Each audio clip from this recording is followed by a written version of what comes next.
زبور کی زبور 127 کی زبور 127 بڑا خوبصورت بڑا بلیسڈ زبور ہے، بابرکت ایک پریکٹیکل زبور ہے، اور اس زبور میں سے آج ہم کچھ باتیں اپنے لیے سیکھیں گے۔ اس سرمن کا جو عنوان ہے اے بلیسڈ ہوم، ایک بابرکت گھر۔ عزیزو، زبور 127 ہمیں بتاتا ہے کہ کون سی چیزیں ہمارے لیے ضروری ہیں اور کون سی چیزیں ہمارے لیے غیر ضروری ہیں۔ عزیزو، مکان میں اور گھر میں بہت بڑا ڈفرنس ہے۔ مکان صرف ایک بلڈنگ ہے، لیکن اس بلڈنگ کے اندر جو افراد ہیں، جو فیملی ہے، وہ ایک گھر ہے۔ آج کی اسٹڈی سے ان پوائنٹ سے زبور 127 کی مدد سے ہم اس بات کو سیکھیں گے کہ ہم جیسے بھی مکان میں رہتے ہیں، یہ مکان ایک خوبصورت، مثالی، معیاری اور بابرکت گھر بن سکتا ہے۔ ہاللیلویا۔ زبور 127 کا سرنامہ موجود ہے، مالوت یعنی ہیکل کی زیارت کا گیت، اور آگے لکھا ہے سلیمان کا۔ اس سے ہمیں یہ پتہ چلتا ہے کہ زبور 127 سلیمان نبی نے تحریر کیا۔ زبور 127 کی 5 آیات ہیں، اور آج کے سرمن کے لیے ان 5 آیات کو 2 کیٹیگریز میں تقسیم کیا گیا ہے۔ پہلی 2 آیات میں ہم دیکھیں گے کون سی چیزیں بیکار ہیں، کون سے ایسے کام ہیں جو ہم نے اپنی زندگی سے دور کرنے ہیں، اور اگلی 3 آیات میں ہم اس بات پر غور کریں گے کہ کون سے ایسے کام ہیں جنہیں ہمیں کرنے کی ضرورت ہے، ان کاموں کو بہتر کرنے کی ضرورت ہے۔ زبور 127 بڑا پریکٹیکل، خوبصورت، بابرکت اور اچھا زبور ہے، اور سلیمان نبی ڈیزرو کرتا ہے، یہ قابلیت رکھتا ہے کہ وہ اس قسم کا پریکٹیکل زبور لکھ سکے۔ اس کی 2 وجوہات ہیں۔ پہلی وجہ یہ ہے کہ سلیمان نبی ایک حکمت والا نبی ہے، اس کے اندر حکمت ہے، اور دوسری بڑی وجہ یہ ہے کہ سلیمان اس حکمت میں ناکام ہونے کا تجربہ رکھتا ہے۔ عزیزو، سلیمان نے بہت سے مکان بنائے، لیکن سلیمان ایک گھر بنانے میں ناکام ہوا۔ سلیمان نے ہیکل کو تعمیر کیا، ہیکل بنائی۔ سلیمان نے لبنان کے جنگل سے ایک محل بنایا۔ سلیمان نے فرعون کی بیٹی جس کے ساتھ سلیمان کی شادی ہوئی تھی، سلیمان نے اس کے لیے الگ سے محل بنایا۔ سلیمان نے ریگستان میں سے جو ہے وہ شہر جو بنائے، ان میں حصور ہے، مجدو ہے، جزر ہے، بیت حرون ہے، بلات ہے۔ سلیمان نے بہت سی بلڈنگز بنائی، بہت سے مکان بنائے۔ سلیمان کی 700 بیویاں اور 300 لونڈیاں تھیں۔ بہت مکان بنانے کے باوجود عزیزو، سلیمان ایک اچھا فیملی ریلیشن شپ بنانے میں، ایک اچھا گھر بنانے میں ناکام ہوا۔ آج کی اسٹڈی میں یہ 4 ڈیسیژنز ہیں، یہ 4 فیصلے ہیں۔ اگر ہم اپنی زندگی میں ان ڈیسیژنز کو لیتے ہیں تو جیسے بھی مکان میں آج ہم رہتے ہیں، وہ مکان ایک بلیسڈ ہوم، ایک بابرکت گھر بن سکتا ہے۔ آمین۔ سب سے پہلا پوائنٹ فضول کاموں کو اپنی زندگی سے دور کر دیں۔ فضول کاموں کو اپنی زندگی سے دور کر دیں۔ آئیں بائبل مقدس میں سے دیکھیں زبور 127 اس کی پہلی 2 آیات۔ اگر خداوند ہی گھر نہ بنائے تو بنانے والوں کی محنت عبث ہے۔ اگر خداوند ہی شہر کی حفاظت نہ کرے تو نگہبان کا جاگنا عبث ہے۔ دوسری آیت، تمہارے لیے سویرے اٹھنا اور دیر میں آرام کرنا اور مشقت کی روٹی کھانا عبث ہے، کیونکہ وہ اپنے محبوب کو تو نیند ہی میں دے دیتا ہے۔ ہاللیلویا۔ عزیزو، سب سے پہلے بات ہوئی ہے اگر خداوند ہی گھر کو نہ بنائے۔ عزیزو، گھر کو ایک مکان کی ضرورت ہوتی ہے۔ اس کے بعد شہر کی بات ہو رہی ہے کہ اگر خداوند ہی شہر کی حفاظت نہ کرے تو نگہبان کا جاگنا عبث ہے۔ شہر جو پہلے سے تعمیر شدہ ہے، بنا ہوا ہے، شہر کو حفاظت کی، محافظت کی ضرورت ہے۔ اب سلیمان کے بارے میں ہم دیکھتے ہیں کہ سلیمان جو ہے وہ ایک اچھا بلڈر تھا، ایک اچھا مکان بنانے والا تھا، لیکن اس کے ساتھ ساتھ سلیمان ایک اچھا محافظ بھی تھا، اس کے پاس سیکورٹی سسٹم بھی تھا۔ سلیمان نے اپنی زندگی کے لگاتار 20 سال صرف بلڈنگز بنانے میں، مکان بنانے میں اس نے جو ہے انویسٹ کیے۔ 7.5 سال اس نے تقریباً ہیکل بنانے میں انویسٹ کیے، پھر اس کے بعد اس نے اپنی ذاتی مکان بنانے میں 13 سال انویسٹ کیے۔ اس کے بعد آثار قدیمہ کی جو کھوج ہے اس سے پتہ چلتا ہے سلیمان نے جو شہر بنائے تھے ان شہروں کے اندر سلیمانی دروازے تھے، اور وہ سلیمانی دروازے دشمنوں کے لیے ٹریپ تھے، جال تھے۔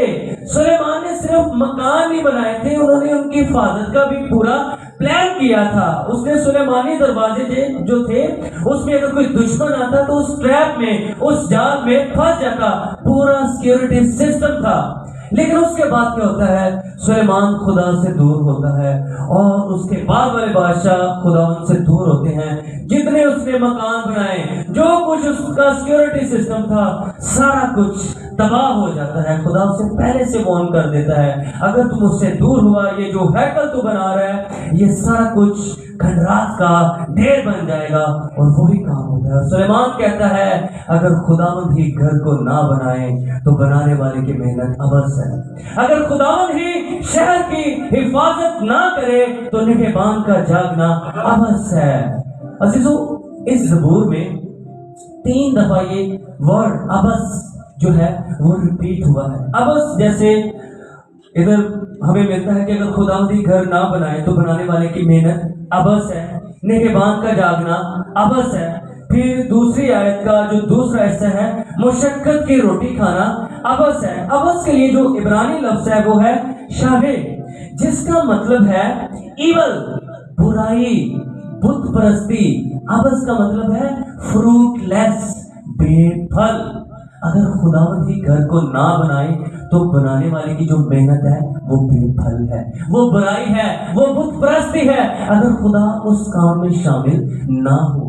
عزیزو، ہمیں اس بات پر غور کرنے کی ضرورت ہے، کون سے ایسے کام آج ہماری زندگی میں ہیں جو عبث ہیں، جو فروٹ لیس ہیں، جو بے پھل ہیں۔ ہو سکتا ہے ہم کسی ایسے بہن بھائی سے چیٹ کرتے ہوں، بات چیت کرتے ہوں، کانٹیکٹ میں ہوں، جس کے ساتھ ہمارا جو ٹائم ہے وہ فروٹ لیس ہے، عبث ہے۔ ہو سکتا ہے ہماری زندگی میں کوئی ایسی ایکٹیویٹیز ہو، ایسے کام ہو جو فروٹ لیس ہو، عبث ہو، بے پھل ہو۔ 3 باتوں کو آج ہم نے اپنی زندگی میں لینا ہے۔ سب سے پہلی بات، اس بات پر غور کرنا ہے کہ خدا نے مجھے دوسروں کی مدد کرنے کے لیے کتنا گفٹ دیا ہے۔ کیا میں اپنا سرمایہ، اپنا پیسہ اپنے لیے استعمال کرتا ہوں، یا خدا نے مجھے دوسروں کو دینے کا کتنا گفٹ دیا ہے؟ دوسری بات پر غور کرنا ہے کہ کیا جو خدا نے مجھے ٹیلنٹس دیے ہیں، جو صلاحیتیں خدا نے مجھے دی ہوئی ہیں، جو خدا نے مجھے توڑے دیے ہیں، کیا ان بلیسنگز کو میں اپنے فیم کے لیے، مشہور ہونے کے لیے صرف اپنے لیے استعمال کر رہا ہوں، یا خدا کے جلال کے لیے استعمال کر رہا ہوں؟ تیسری بات، ہم نے یہ سوال کو اپنے ذہن میں رکھنا ہے، کیا ہماری زندگی میں کوئی ایسے کام تو نہیں جو فضول ایکٹیویٹیز ہیں، جو عبث ہیں، جو بے پھل ہیں، جو فروٹ لیس ہیں؟ عزیزو، سلیمان بھی یہی بات کرتا ہے۔ سلیمان ہمیں یہ کہتا ہے کہ اگر خداوند ہی گھر کو نہ بنائے تو بنانے والے کی محنت عبث ہے، اگر خداوند ہی شہر کی حفاظت نہ کرے تو نگہبان کا جاگنا عبث ہے۔ تمہارے لیے سویرے اٹھنا اور دیر میں آرام کرنا، مشقت کی روٹی کھانا عبث ہے۔ اس کا مطلب یہ نہیں کہ سلیمان کہتا ہے آپ گھر بنانے کے لیے جدوجہد نہ کریں، پلاننگ نہ کریں، اپنی چیزوں کی حفاظت نہ کریں، مشقت نہ کریں۔ ایکچولی سلیمان کہہ رہا ہے آپ کی وہ مشقت، آپ کا وہ گھر بنانا، آپ کا ہر وہ کام جس میں خدا کی مرضی نہیں ہے، وہ کام فروٹ لیس ہے، بے برکت ہے، اس کام میں بلیسنگ نہیں ہے، عبث ہے وہ کام۔ اس لیے پہلا پوائنٹ، فضول کاموں کو اپنی زندگی سے دور کریں۔ ہاللیلویا۔ جو فروٹ لیس کام ہے، فروٹ لیس ایکٹیویٹیز ہیں، بے پھل کام ہے، جو بت پرستی کے مترادف ہیں، انہیں اپنی زندگی سے نکال دیں۔ دوسرا پوائنٹ، غیر ضروری فکروں کو اپنی زندگی سے نکال دیں۔ غیر ضروری فکریں، اس کے لیے ہم دیکھتے ہیں دوسری آیت،